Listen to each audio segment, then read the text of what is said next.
fucking, you're fresh. Hello, Gail. Good evening, Darren and Ryan. Right, 2-0 win at Hanworth Villa. What are your thoughts, boys? I'll go first. I'll take this one because and then we'll have the professional opinion. No, do you know what? I think it's always a really difficult place to come.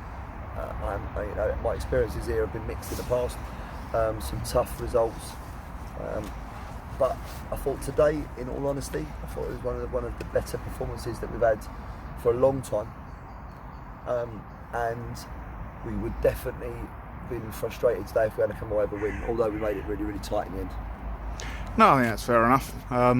First half you must have been drilled. I mean, 2-0 up, seemingly cruising, and then start of the second half it all went a little bit pear-shaped for a while. Yeah, absolutely. I think it's one of those again. You have the conversation. You say if we'd have got the third goal, which right off before half time, I thought we got. There was great ball in from the right hand side. It's gone right across the face. Somehow it stayed out. If you go into 3-0, I think it's a slightly more comfortable. It's a really comfortable football score. 2-0, we all know it's a really delicate lead and stereotypes, but the next goal was so important, wasn't it? I think so. I think one of the things that we really tried to touch on today was everyone working together and working for each other. And I haven't seen us start a game like that in a while now. I think to start that quick, absolutely, with that much quality as well. And there was a lot of invention, wasn't there? There was, and I think as well, taking away from they got a goal back and we were under the cosh a little bit. We've hit the bar twice today. We've hit the post. We've had 2 clears off the line. That's 5 chances in itself and we score 3 goals on top of that. Yeah. So we're creating, which is really good. I think today was the SCR. I think people look at the scoreline and would just think, oh, that's a really tight game. And I think in essence, if you were here to watch it, we were really good today. Okay. And, I think if you can come watch, I know in spells we were under the cosh a little bit, but we showed a lot of resilience to stay in the game and then to go and kill it off a little bit.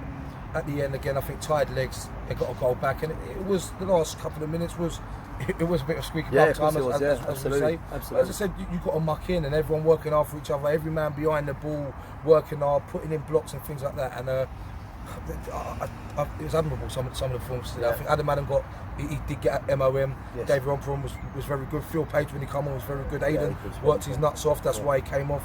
Carl Henry, great to see Carl Henry back on the score sheet today, playing with a smile on his face. People coming off the bench to fill in and do jobs. So overall, so happy to get the result. Okay, slight interruption there as people leaving the clubhouse, but there we go. You said earlier you were pleased with some of the invention. Yeah, absolutely. I think you can work on stuff and you can give ideas and stuff, but actually the one thing that impressed me in the early, especially the first 15-20 minutes, was the speed of thought. I thought we got the ball down in certain areas, whether it was corners, we looked like we were creating stuff, lots of stuff off the spur of the moment. Talking to the players afterwards, it was actually evident that they've obviously had little conversations and there was things that they wanted to try, and they've got the licence to try that. So fair play to them. And it certainly resulted in Carl Henry's goal was a moment of quick thinking. Yeah, definitely. I think as well, in recent times I've watched us, we try something, it doesn't happen, try something else. And I think if you look at the teams in this league, if you want success and something's working, keep doing it. And we've done a lot of it today, into Wally Twan, running down the line, working hard, getting in behind it. We've done a lot of the same thing today and we got successful. And I think today we played to our strengths a hell of a lot. Okay. So we played in areas where we could get Ollie Twan in, you can get Carl Henry in. When David Ompron went into left midfield, we're getting in behind as well, getting people running at players. And when you ask your front three to do that and stretch the game, it allows people like Matty Farrell, Adam Allen to get on the ball, Darren to get on the ball. Darren was another one unsung hero today. Started at holding midfield, gone into centre half, and looked very comfortable in both. Yeah. So I think overall, all round, it's all smiles. It's encouraging, isn't it? Yes, definitely. I think you're right, and sorry, just on the back of that, 2 or 3 weeks ago, we weren't in a great place. No. And I make no bones about it. I'm very transparent. I think in terms of people know how I feel about this football club. They know what my aspirations are. They know what my expectations and demands are. And we weren't there. 3 or 4 weeks ago, we were struggling. We were struggling for cohesion. We didn't have a greatest of changing rooms. I think we were in a bit of a dark place.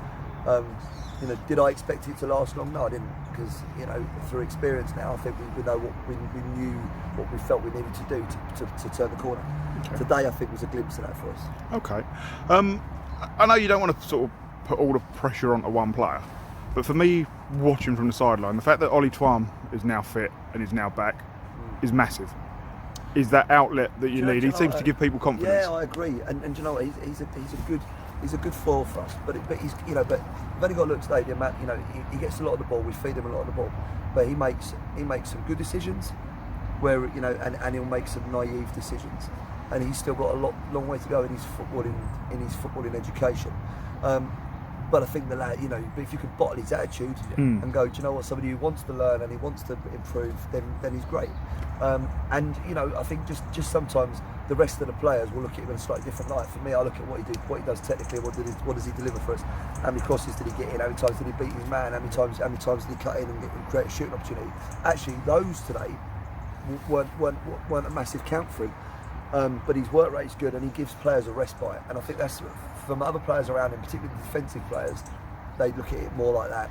When he's on the ball, it kind of gives them an enforced amount of respite. So, okay. I think a lot of youngsters, if a lot of youngsters can have the same attitude as Ollie Twum and the want to win and the will to want to learn and improve, a lot of youngsters can go very far because his attitude is spot on. Yeah. I talk to him a lot. I think what he does do, he relieves pressure off us. He wins so many free kicks and things like that. So when we are under pressure, if he gets the ball, he wins so many free kicks. I've done it a few times today. Going to get fouled. Yeah, and things like that. And I think he always wants to get on the score sheet and he always wants to do well. But he wants to work hard for the team, and he's a real team player. And I think overall, that's one thing that comes out for me. He's always asking me what he can do better. He always wants to help out more. He always wants feedback at half time, during the game, and things like that. I think that's why, in 2 or 3 years' time, I think that's why he'll have a really successful career because he's prepared to listen now. Yeah. And he knows that he's not a finished article, but he's an exciting, great young talent that has lots of potential. Yeah, definitely. I think for me, when you look at him and the way he plays, he's one of your flair players, but there can't be a bigger boost to your defensive side of things when you see one of your flair players working as hard as he does, chasing back, putting the effort in, and that is obviously, and that encourages the crowd as well. People see him, and he's not just this out-and-out flying winger. Yeah. He is a kid who, as you say, he's got a great attitude and wants to work for the team. Yeah, no, absolutely. Like I said, no, nothing bad to say about the kid. Like I say, I just hope that he uses this opportunity, and the trust that we put in him week in, week out, to further his education, and he gets to where he wants to be in the next couple of seasons, because if anyone deserves it, he will deserve it.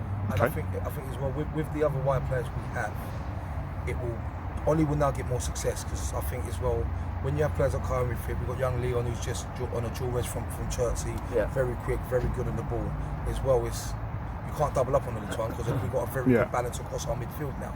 So people have to play against us man for man, or they have to block it. And there's always going to be areas where we go left or right where we're going to get success just through the quality we have. Yeah, I'm going today.